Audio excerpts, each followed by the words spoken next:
Our top story, 9 people were killed in a huge fire that broke out in an office building in central Kolkata's Strand Road on Monday evening. Among the dead are 4 firemen, a police officer, a railways officer, a security person, is what officials have said. 5 of the 7 bodies were found in an elevator on the 12th floor. The victims appear to have suffocated and burned to death inside the lift. West Bengal Chief Minister Mamata Banerjee also reached the spot yesterday at night at around 11 p.m. Well, let's go across to Monideepa, who joins us on the phone line. Moni, a terrible fire, and 4 firemen were killed in this fire. Indeed, the firemen, it seems, as well as a police officer and perhaps some other personnel, we don't know who, the tragedy really struck because they all went up to the 12th floor, we believe, in an elevator when the fire was actually perhaps raging. And the fire had broken out on the 13th floor at around 6:30, but it was only late in the evening that it was detected that these persons were missing and that they had gone up in that elevator. Shocking. The Fire Minister in Bengal has said that there will be some kind of probe into why the elevator was used, because that's standard operating procedure. Every time you climb on an elevator, they will, you'll have that legend saying do not use in case of fire. So that was terribly tragic, because otherwise there were no injuries, no other persons suffered in this fire. The building was quickly evacuated when it broke out, the fire broke out. However, there are 2 people missing, so 9 people are dead. The 8th and 9th persons may have been railway officials working on those 2 ill-fated floors. Now, Mamata Banerjee went in and made a point of saying that this is railway property, but there was no cooperation from the railways. They did not get a map of the building that would have helped, the fire engines, the firemen to do the rescue operation.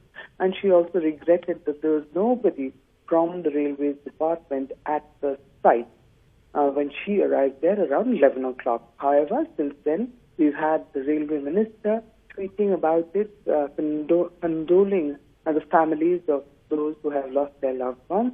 And this morning, the Prime Minister, too, has tweeted and, expressed his condolences at the horrific incident. A very tragic loss of lives, 9 people at this building on Strand Road. All right, Monideepa, thanks so much for joining us with those details. And there you can see the Prime Minister's tweet. He tweeted this morning, saddened by the loss of lives due to the fire tragedy in Kolkata. In this hour of sadness, my thoughts are with the bereaved families. May the injured recover at the earliest.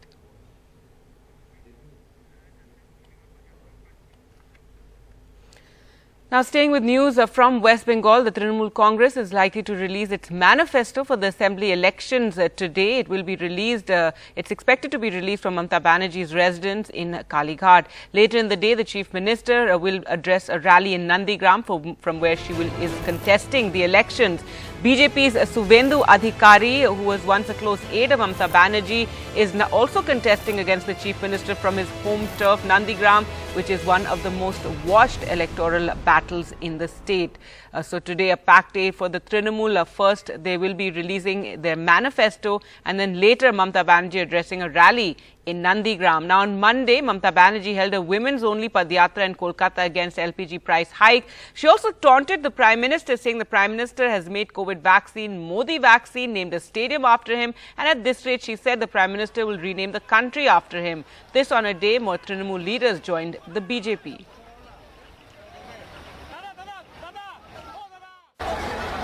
Mamata Banerjee on the streets for the second day in a row, protesting against spiralling cooking gas prices and also attacking the Prime Minister for trying to promote the COVID vaccine as the Modi vaccine.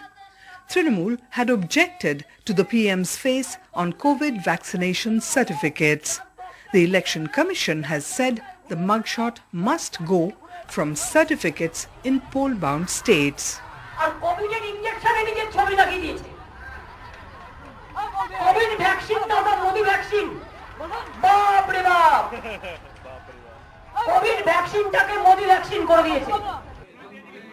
As Mamata Banerjee spoke, however, 4 of her MLAs crossed over to the BJP. They are outgoing MLAs who were not nominated by Trinamool this time. MLAs the Trinamool says our party rejects. But BJP has welcomed them all, including a Trinamool candidate who was dropped this morning due to ill health, Trinamool said. But she was well enough to arrive at the BJP office and sign up.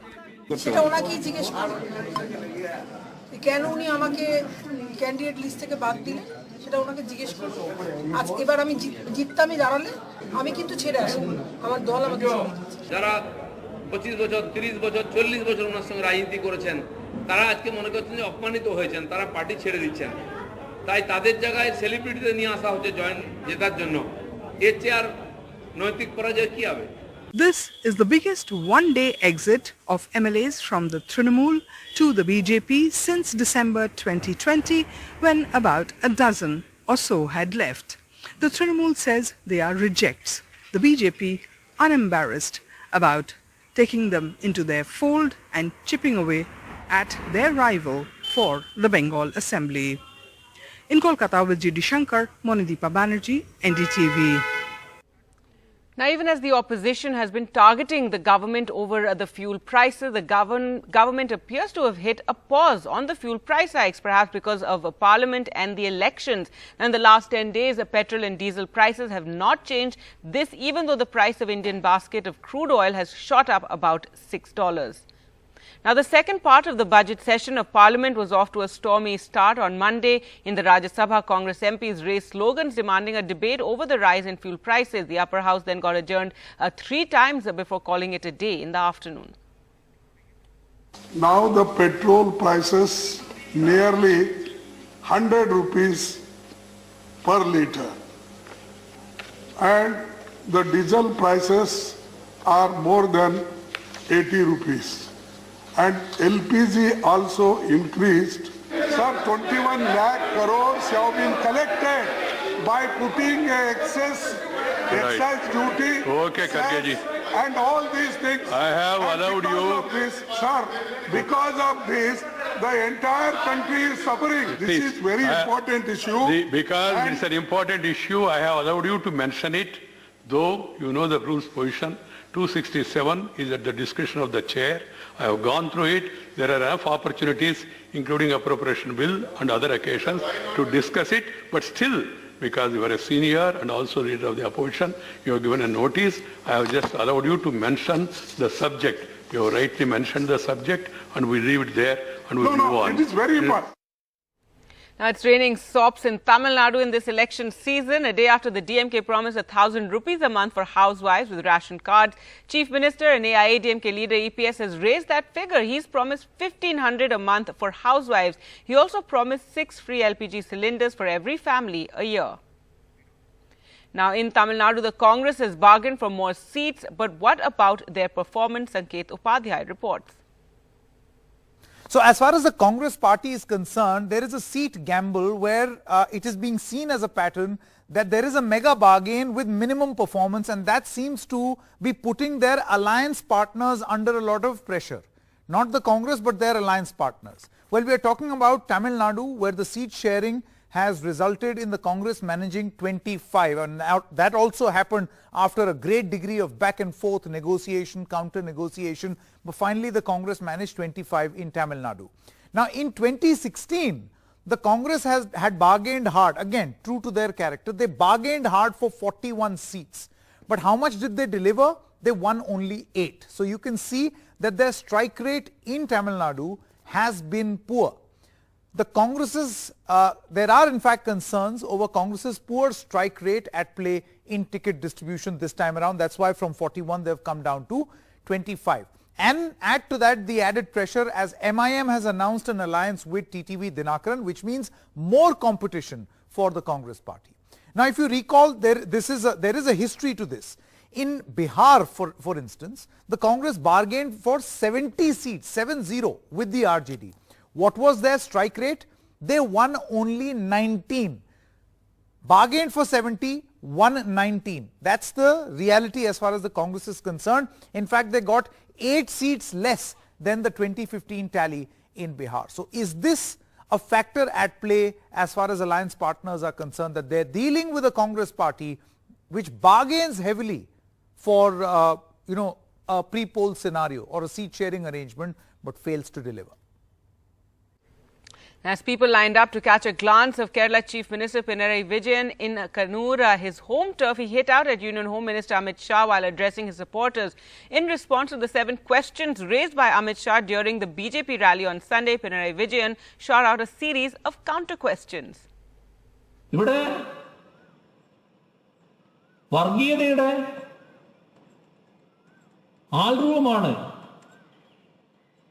Amit Shah രാജ്യത്താകെ അറിയാത്തതല്ല. അദ്ദേഹം വർഗീയത ഏതെല്ലാം തരത്തിൽ വളർത്തിയെടുക്കാൻ പറ്റും, അതിനുവേണ്ടി എന്തും ചെയ്യുന്ന ഒരാളാണ്. And now to Assam, where today is the last day of filing nominations for the first phase of polls to be held on the 27th of March. Chief Minister Sarbananda Sonowal will be filing his nomination from Majuli, where he won in 2016. Sonowal is confident of retaining power in the state and said people will vote for the development work that has taken place during his regime. We are winning. We are forming the government. That's all. That's very clear. Because the people of Assam is very much happy about our performance in the last 5 years. So that is why whatever development I have seen, and also the security of life and property, also their dignity, and also peace everywhere in this state. All right, and in Assam, the BJP-led alliance and Grand Alliance of the Congress have not projected a chief ministerial candidate. While the Congress is searching for a face after the death of former Chief Minister Tarun Gogoi, the BJP this time has not really projected Chief Minister Sonowal. Remember, there's another powerful BJP leader there in Himanta Biswa Sarma. Assam's Chief Minister Sarbananda Sonowal inaugurating the biography of Amit Shah. Translated to Assamese by the man considered his political rival, Himanta Biswa Sarma, the BJP's go-to man in the northeast. The two may appear cordial on stage, but Mr. Sarma, it is believed, has emerged as a strong contender for the Chief Minister's post. So strong that the BJP has unusually not projected Mr. Sonowal, a sitting Chief Minister, as the CM candidate. जब सरकार नहीं रहता था तब मुख्यमंत्री का उम्मीदवार आगे रहता है, जब सरकार रहता है तब मुख्यमंत्री का उम्मीदवार डिक्लेयर नहीं करता है. इलेक्शन होने का बाद पार्लियामेंट्री बोर्ड ने डिसीजन लेगा और हम लोग का जो सिस्टम है, जो पार्टी ने जो डिसीजन लेगा वही डिसीजन का आधार है एक मुख्यमंत्री होगा. The two leaders want to play it down. It is up to the party. It is up to the parliamentary board. They are to decide. Why you are worried? I think you should not divide our party on the basis of individual. They have already said that it is the prerogative of parliamentary party to announce a candidate. Even it can be done by tomorrow, it can be done by day after tomorrow, it can be done after post-election. We should patiently wait for an announcement from Delhi. Even the Congress-led alliance has not named a CM face. During Tarun Gogoi regime, he was always the face of the party in Assam. But after his demise, the party is yet to pick up a face among the next generation leaders who otherwise have become collective faces of the party campaign in Assam. Every elections we have seen, we never project a CM face. Tarun Gogoi sir was the PCC president, so of course under his leadership, the party went for election. Similarly, in this election also you have seen how all the leaders have worked together. By playing safe, the BJP would hope to blunt the subtle fictionalism between its top leaders. But by not projecting Mr. Sonowal as Chief Minister, will it give grist to the opposition? With Ratnadeep Chaudhary in Guwahati, Osama Shah for NDTV. With that, time for us to slip into a short break. On the other side, we'll get to the latest COVID and vaccination numbers. Stay with us.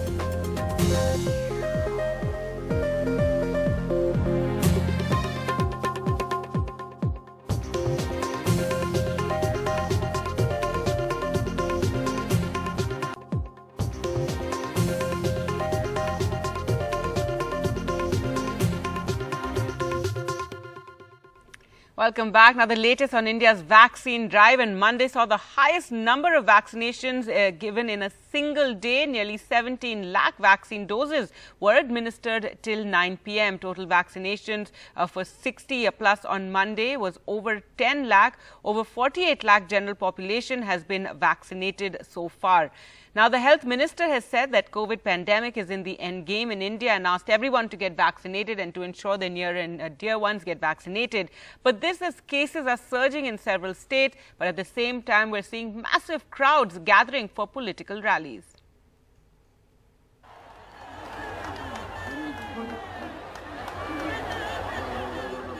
Crowds, campaigns, but few COVID precautions, even though active cases have shot up by almost 52,000 or 38% just in the last 20 days. Officials have blamed COVID inappropriate behavior, yet today the health minister announced India was seeing the end game of the COVID pandemic. COVID is already on its way out. The only thing that we need to ensure is that number one, to keep politics out of the war against COVID. I think that's the most important thing.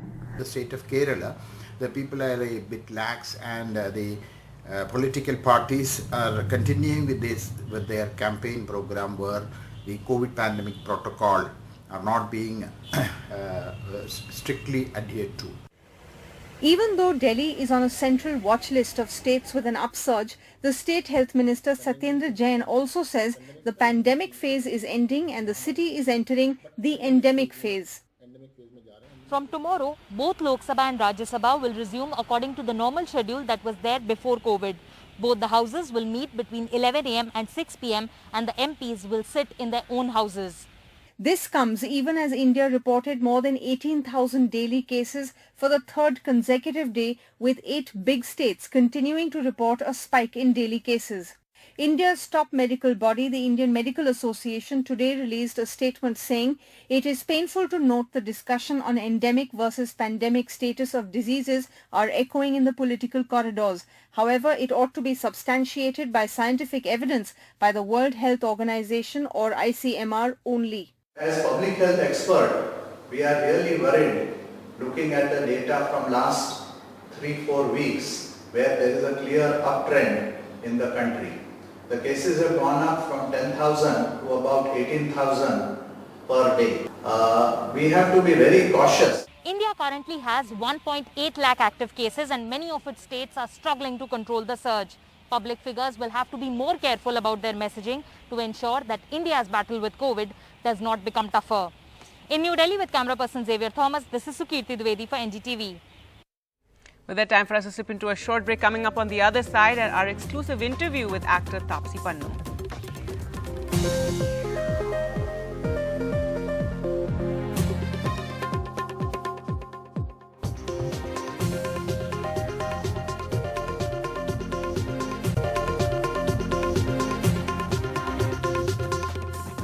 Welcome back. Actor Taapsee Pannu, who was recently raided by the Income Tax Department, spoke to NDTV about the matter and said that if she has done anything wrong, it will come out. She says, I can't hide anything. Ms. Pannu also said that she appreciated Finance Minister Nirmala Sitharaman's tweet on the raids that said it was just procedure.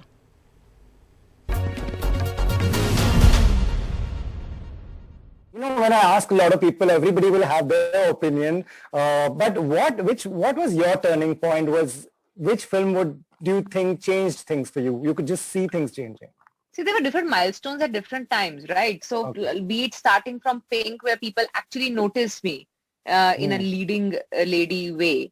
Right. And then I had to back it up with every film, be it Naam Shabana, to do something like Judwa as well, where I could be like, okay, you can't slot me into something that, okay, she can't do this and that's why she's doing that.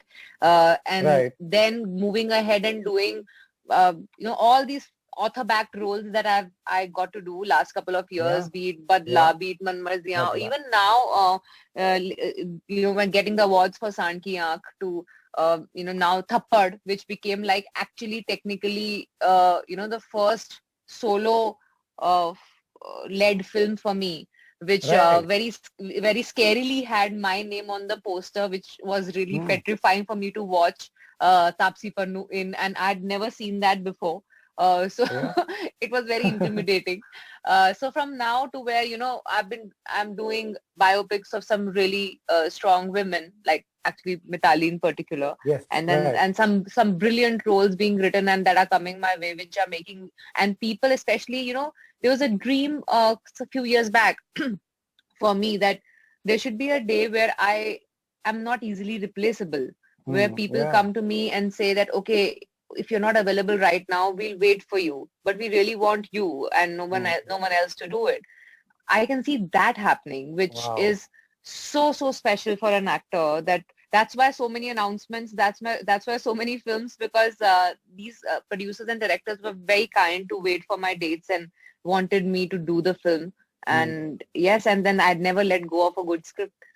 There was a complete discussion that had started on social media that Taapsee के पास raid हुआ क्योंकि Taapsee speaks her mind. Did you hear that? I heard that, but when I heard that from a couple of people around there in those 3 days, and then even after I got my phone, I read all that. I got to know about all that. But आपको लगता है आपके साथ ऐसा हुआ क्योंकि you speak your mind? There is no way to find out, Rohit, because these are really highly confidential procedures that happen. It's not like I'm going to ask them and they'll be like, ha, yeah, nah. So that's not going to happen. So there can be only things that we can think in our head. They get any lead, that's why they've come. Was it pressurized? We can only think of options in our head, but there is no way to confirm this. So the only thing you can do is just follow the procedure. There is no other option. Right. But your viewers who are watching, do you want to tell them that you are a law-abiding citizen, you've paid your taxes and you had nothing to worry. That's why you were not worried. I have answered all those questions, and if there is anything wrong, it will come out. It's not like, I can hide anything if I've done anything wrong. So I have cooperated in all possible ways, and if there is something that they have found which is wrong, I will be more than happy to serve the punishment that comes with it. So this is the law of the land. You have decided to be the citizen of this country, and you will follow that. There is nothing wrong in that. Those are horrible. They say horrible thing. Never does it get to you? It used to before, when it was new to me. Obviously, it's only human when you're not familiar with this kind of conversation on social media. And you get to hear this and you keep thinking in the beginning, what wrong have I done? And you get angry, and because they get to your family, they get to, your personal life and all of that. It bothers you in the beginning. But then when you realize that this is their cheap thrill to get the attention out of you. And then you feel like, okay, let me just take away their cheap thrill of giving them attention. So now I am indifferent towards them because they don't matter to me, but I still see that I matter to them because they keep giving me attention. So it's just one-way relationship that we are having, one-way love affair that we have, where trolls love me, but sorry, I don't.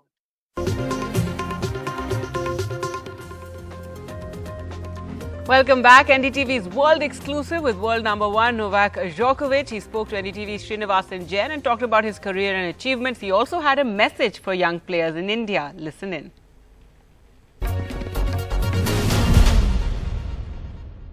What would you say to young players coming up in a country like India, which in some ways, like Serbia, we don't have a great tennis tradition, the facilities aren't that good, it is still an elite sport.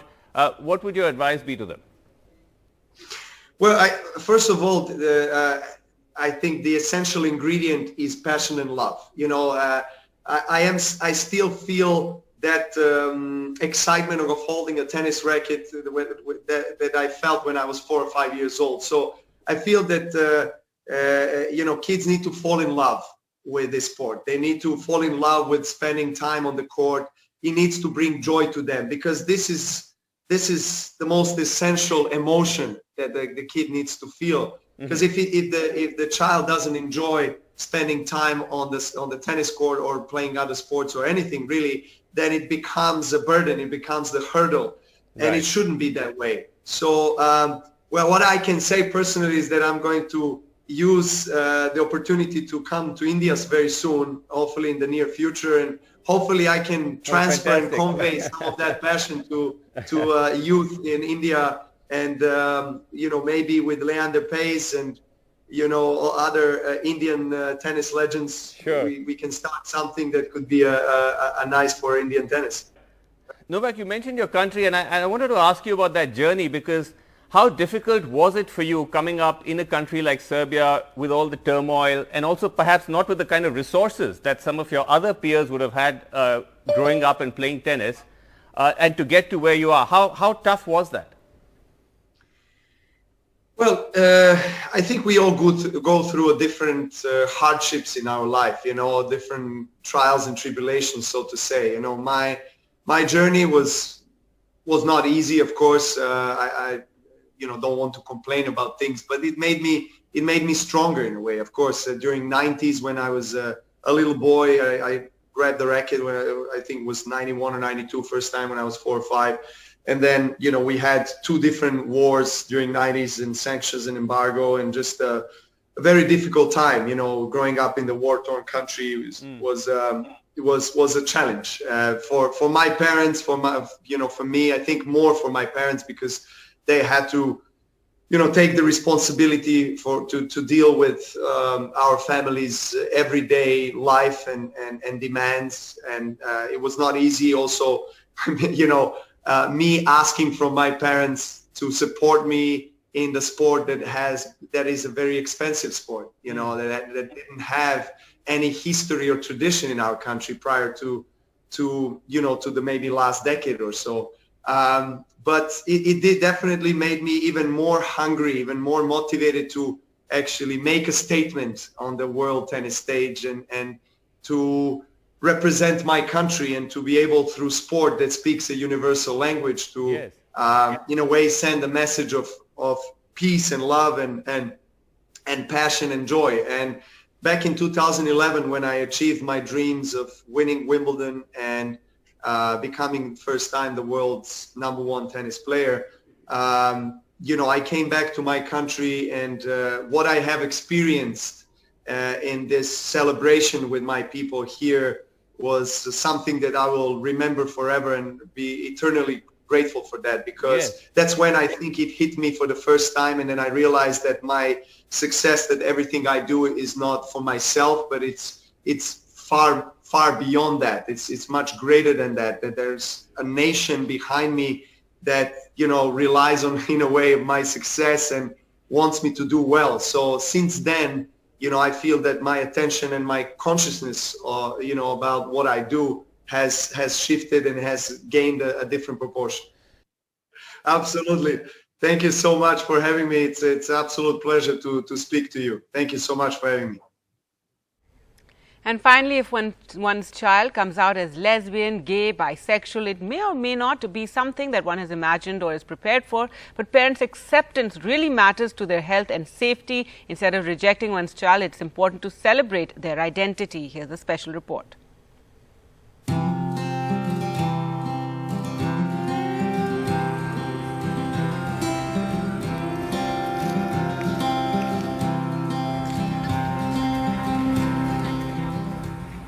I'm MX Riya Sharma. I'm 20 years old.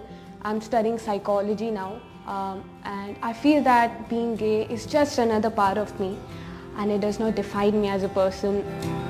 Initially I thought that it was a childish play like different children do, but slowly it became a safe space for me to be myself, and I felt comfortable when I was doing that. Then when I entered school, I realized that, you know, my friends who were females were getting attracted to males, and in spite of how much I tried, I could never date a man. I would feel uncomfortable when I would do that. Perhaps she was also trying to give us hints, that she was different, she was gender fluid, or she was lesbian.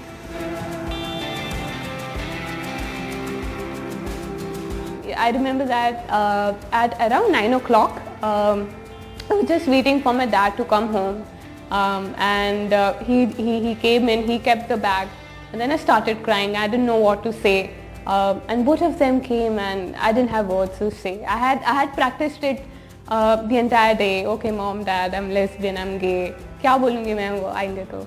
But when the time came, I could not say anything, and I kept on crying. I couldn't say anything. My dad hugged me and he asked me, क्या हुआ? क्या है बताओ हमें. And then I kind of came out that yes, mom and dad, I'm lesbian. And I'm very happy with my life. I've been very fortunate with accepting people around me. And I'm really proud of myself today. I would like to mention that be reasonable and support your children. Stand by them.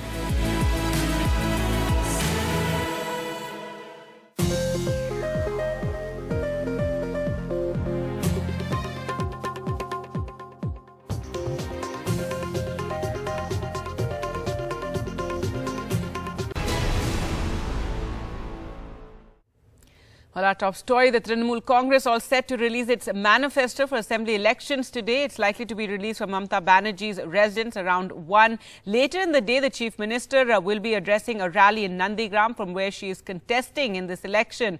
BJP Subhendu Adhikari, a one-time close aide of Mamata Banerjee, is also contesting against the Chief Minister from his home turf of Nandigram, which is one of the most watched electoral battles in the state. Let's go across to Monideepa now for more. And Moni, so a packed day for the Trinamool today, the manifesto to be released and also Mamata Banerjee's rally in Nandigram. That's right. We are expecting the manifesto at about 1:30, 2 o'clock, after which Mamata Banerjee will be taking a helicopter and heading off to Nandigram, where at a place called Bottola, she will be holding a workers' meeting. It's been called a workers' rally and not a full-fledged election campaign rally, and it's probably not going to be as large as the 18th January rally that she held in January.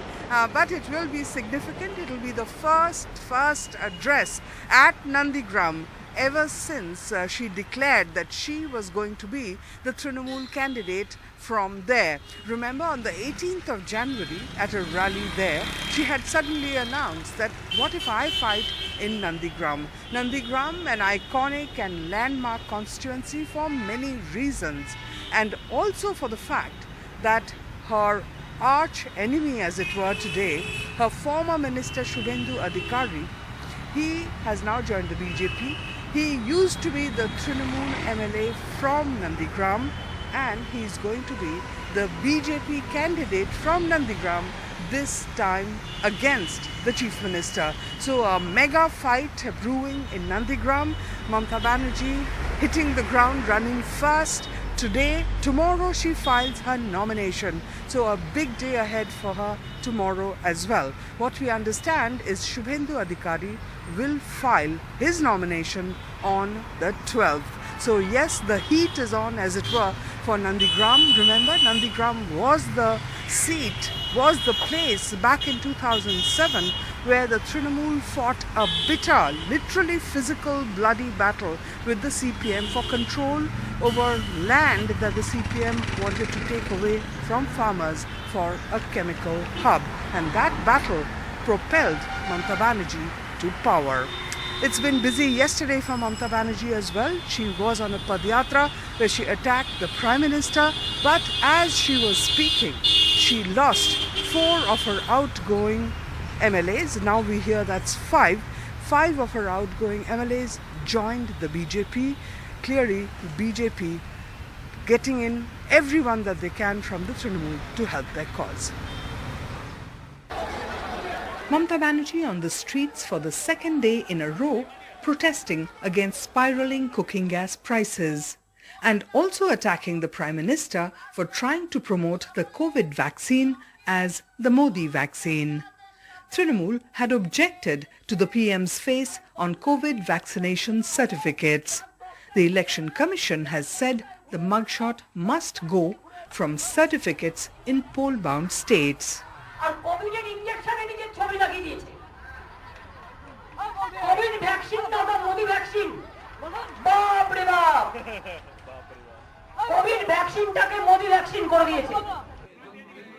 As Mamata Banerjee spoke, however, 4 of her MLAs crossed over to the BJP. They are outgoing MLAs who were not nominated by Trinamool this time. MLAs the Trinamool says our party rejects. But BJP has welcomed them all, including a Trinamool candidate who was dropped this morning due to ill health, Trinamool said. But she was well enough to arrive at the BJP office and sign up.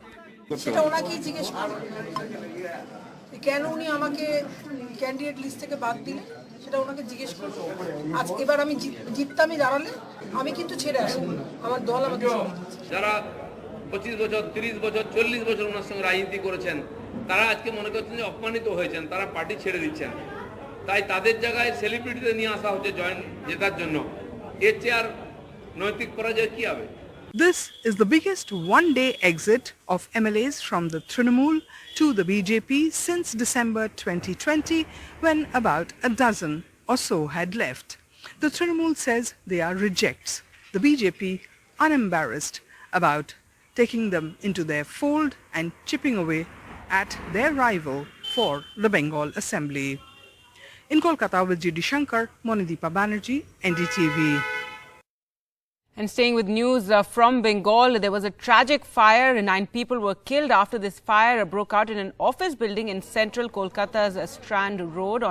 It was on a Monday evening. Among the dead are 4 firemen, a police officer and a railways officer and a security person. 2 others are said to be missing. 5 of the 7 bodies were found in an elevator on the 12th floor. The victims appear to have suffocated and burned to death inside the lift. Well, let's go back to Monideepa for more on this story. And Moni, the Chief Minister, also visited last night at around 11 o'clock the site of where this fire took place. Also shocking that the firemen and the policemen were all inside the elevator.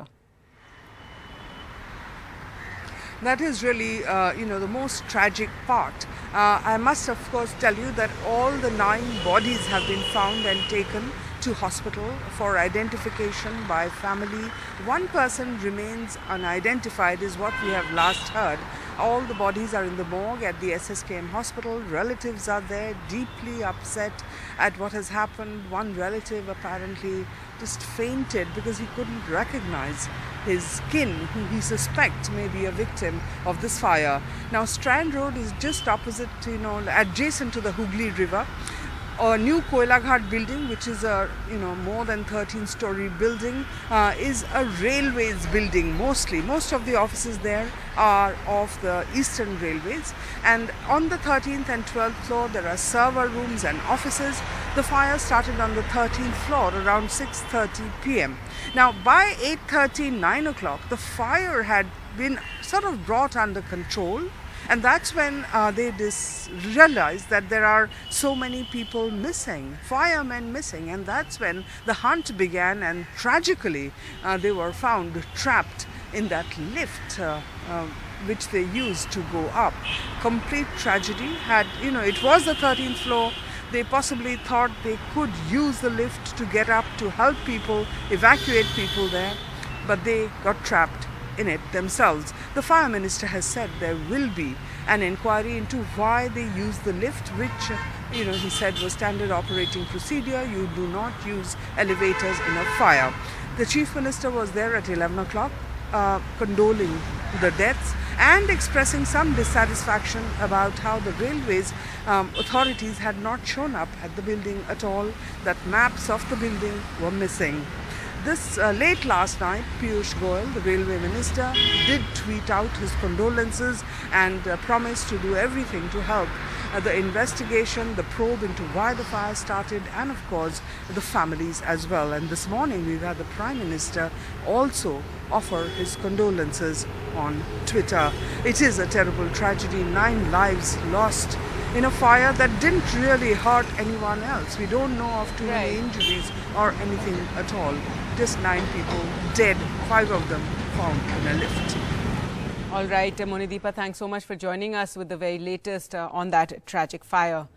Well, let's get to the latest election news from the south, and we're joined by Sneha from Kerala, and Sam joins us from Chennai. And first, let's focus on Tamil Nadu, where it's raining sops in the election season. A day after DMK promised 1,000 rupees a month for housewives with a ration card, the Chief Minister and AIADMK leader EPS has upped that game. He's raised the figure. He's promised 1,500 a month for housewives. Let's go across to Sam for more. And Sam, and Kamal Hassan, meanwhile, is also very upset upset with these promises being made?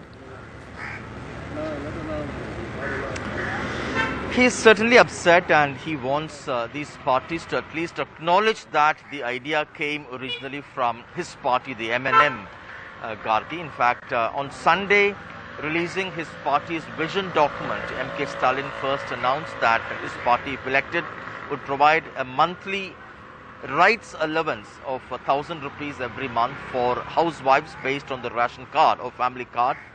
And the day after, Chief Minister EPS scaled it up, saying his party, if elected, would provide 1,500 rupees. And this is what Kamal Hassan says plagiarism.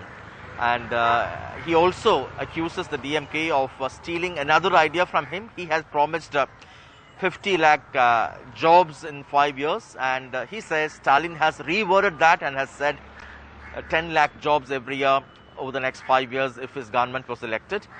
And Chief Minister EPS went a step ahead, and he said his party's manifesto document got leaked to the DMK, and that's how he blames, or he alleges, the DMK got it first and they released it on Sunday. But none of these parties are revealing the method through which they will mobilize funds to execute these big promises. Besides, the EPS also promises free 6 LPG cylinders for every family every year. And high stakes for both these sides, because the AIADMK is trying for a third consecutive term, and EPS in particular looks at this election as a referendum on his performance.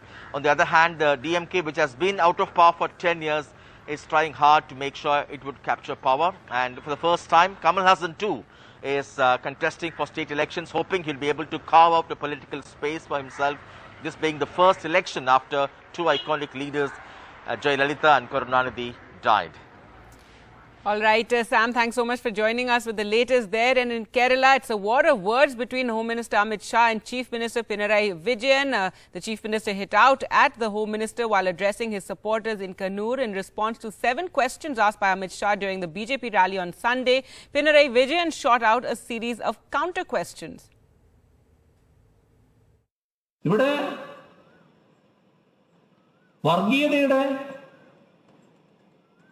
ആൾരൂപമാണ് Amit Shah എന്ന്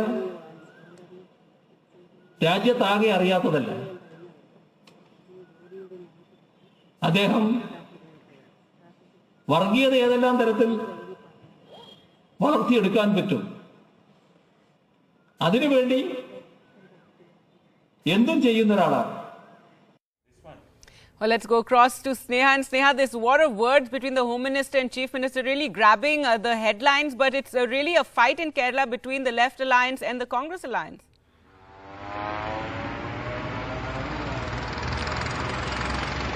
Well, Gargi, I couldn't hear your last part, but if Amit Shah hit out at the Chief Minister during a BJP rally here in Thiruvananthapuram, it was just a day after that as Chief Minister reached his constituency, Dharmadam in Kannur. This is his home turf. And as people were lining up across the street to get glances of Chief Minister Pinarayi Vijayan, it was in the evening while speaking to his supporters, the voters, addressing his party supporters, he leashed out a counter at Union Home Minister Amit Shah. Well, to begin with, yes, while Amit Shah asked the Chief Minister 7 questions, all linked to the gold smuggling case, Chief Minister's response was a counter with another series of questions shot at Amit Shah, again linked to the gold smuggling case. From the questions ranging from alleged links of the Sangh Parivar, people at the Sangh Parivar to the gold smuggling case, to allegations of why did Thiruvananthapuram airport become the hub of gold smuggling, which comes directly under the central government, and to other questions of isn't the responsibility of stopping gold smuggling from happening the sole responsibility of the customs, and that it failed. So several such questions. But also Chief Minister countered Amit Shah's allegations of Kerala being a land of corruption, saying that this is an insult to Kerala, with several agencies actually saying that Kerala is among the least corrupt in India. And he went on to equate UDF with BJP, which of course is something that happens amid elections among the political rivals. But he also made scathing allegations against Amit Shah and BJP with reference to communalism. So as elections near, this definitely becoming one of the points escalating as the centre stage, and all, whether it be the opposition or the ruling front, most likely taking this to the people. All right, Sneha, thanks so much for joining us with those details. And now to Assam, where today is the last day of filing nominations for the first phase of polls to be held on the 27th of March. Chief Minister Sarbananda Sonowal will be filing his nomination from Majuli, where he won in 2016. Sonowal is confident of retaining power in Assam and said people will vote for the development work that has taken place under his government. We are winning. We are forming the government. That's all. That's very clear. Because the people of Assam is very much happy about our performance in the last 5 years. So that is why whatever development they have seen, and also the security of life and property, also their dignity, and also peace everywhere in this state. Well, time for us to slip into a short break. On the other side, we'll get you tech news, and Rubina is going to tell us why yesterday people were waiting endlessly for their OTPs. Yes, Kagi, because TRAI has issued a new set of rules for SMS and they have put on some regulations in place. More on that after the break.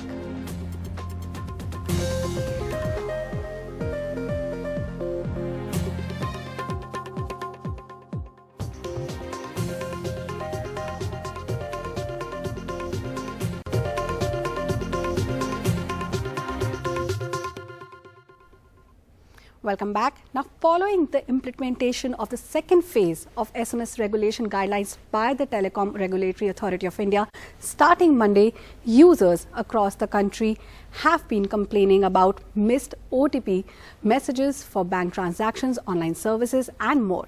Additionally, the authentication services for Aadhaar have also been interrupted. The guidelines state that every commercial communication SMS must be authenticated as part of a content scrubbing process. Now, the process is designed to curb fraud messages and spam. Using a blockchain-based solution, telecom operators can verify every commercial SMS and its source against a registered template. Unregistered messages are blocked as potential fraud. Now, sources suggest that up to 50% of the commercial SMS traffic was getting blocked as of Monday. Talking about the delays and outage, telecom operators have passed on the blame to companies, saying that operators have followed Delhi High Court orders to implement content scrubbing. However, companies that have not registered their templates are facing issues and are being marked as spam. While the new regulation takes a pro-consumer stance to protect against SMS fraud and fake messages, it is clear that more time was needed for companies to prepare, and this has led to a call for TRAI to intervene. It's time to take a break now. More news to follow on the other side.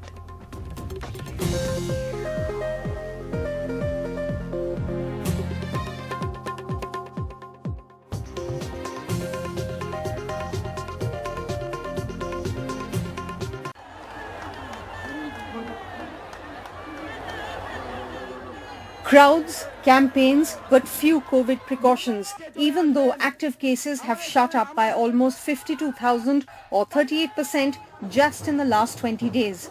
Officials have blamed COVID inappropriate behavior, yet today the Health Minister announced India was seeing the end game of the COVID pandemic. COVID is already on its way out. The only thing that we need to ensure is that number one, to keep politics out of the war against COVID. I think that's the most important thing.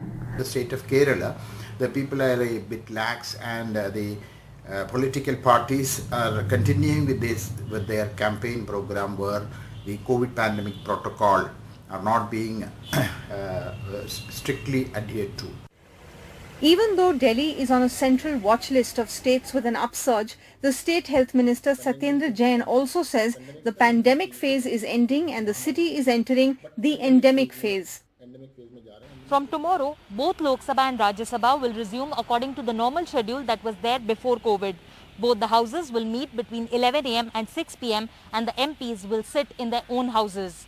This comes even as India reported more than 18,000 daily cases for the third consecutive day, with 8 big states continuing to report a spike in daily cases.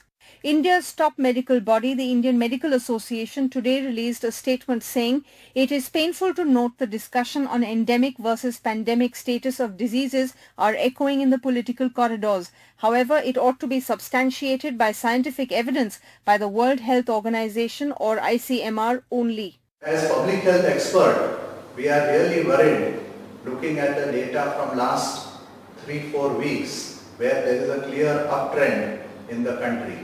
The cases have gone up from 10,000 to about 18,000 per day. We have to be very cautious. India currently has 1.8 lakh active cases and many of its states are struggling to control the surge. Public figures will have to be more careful about their messaging to ensure that India's battle with COVID does not become tougher. In New Delhi with camera person Xavier Thomas, this is Sukirti Dwivedi for NDTV. Now, MPs in the UK took up the issue of farmers' protests and media in India for a debate. Concerns were raised by several MPs of Labour, Liberal Democrats and Scottish National Party over the reaction to the protests by the Government of India. The UK government responded, saying concerns will be raised with India when both Prime Ministers meet in person. Now, the Indian High Commission in the UK reacted, saying that they've taken note of a distinctly one-sided discussion among the group of honourable UK parliamentarians in the Westminster Committee room in response to an e-petition campaign on an India-related issue. The High Commission of India has been, over a period of time, taking care to inform all concerned about the issues raised in the petition. We deeply regret that rather than a balanced debate, false assertions without substantiation or facts were made, casting aspersions on the largest functioning democracy in the world and its institutions. All issues raised are the remit of well-established independent democratic institutions in India for addressing the same. It's also a matter of concern that once again comments were made to mislead the British Indian community, raising doubts about treatment of minorities in India, alleged human rights violations in Kashmir, etc. Foreign media, including the British media, are present in India and have witnessed the events under discussion firsthand. The question of lack of freedom of the media in India does not arise. Well, let's just take a look at some of the comments made during that discussion. The nature of the way in which the protesters, the strikers have been attacked in Delhi is unprecedented, but also unprecedented has been the reaction of the Indian government towards the way in which the media respond. Internet access has been closed down. Media access has been prevented. Mobile phone access has been limited. They have been prevented from getting their message out to the wider world. Complaints about police officers here in the UK are frequently made after mass protests. But that isn't evidence that democratic values are under threat in this country, and nor is it in India. India is a country where respect for the rule of law and human rights is constitutionally protected and embedded in society. The authorities' approach to these protests should not shake our faith in that central truth. So rather than denigrating India with unjustified criticism, we should be celebrating it as the democratic success story that it is. At a time when India-UK bilateral ties have never looked better than now, and at a time when Prime Minister Boris Johnson is likely to soon make a trip to India, the British Parliament for 90 minutes debated the safety of farmers in India whilst protesting. There was a petition that was doing the rounds in the last 3 weeks over concerns over the safety of farmers as well as that of journalists in India reporting the story. This particular petition gained more than 100,000 signatures, and that made it eligible an issue to be discussed in the Parliament, in fact even debated. So out of the several MPs that participated from across the United Kingdom either via video conferencing or in person, about 85% of MPs were against the reaction of the Indian government in its response to the farmers' protests, including interruption in internet, including the reaction from the police. However, there were also those MPs who supported the Indian government's response in trying to say that the fact that there were so many farmers coming out and protesting in India was a reflection of the kind of democracy that India enjoys. However, as formality required, a minister from the UK government shared a response and shared a call for action that the UK would give to India as a matter of formality. The UK maintains that India is a friend, that India is as good as a neighbour, and that the bilateral ties have never been as exciting as currently. The UK also says that however the friendship and however strong the friendship, it doesn't hinder the United Kingdom from raising concerns if there were any. And so, if and when Mr. Boris Johnson will travel to India, these issues will be taken up in person as a friend would do, said the UK government. Radhika Iyer reporting from the British Parliament, NDTV.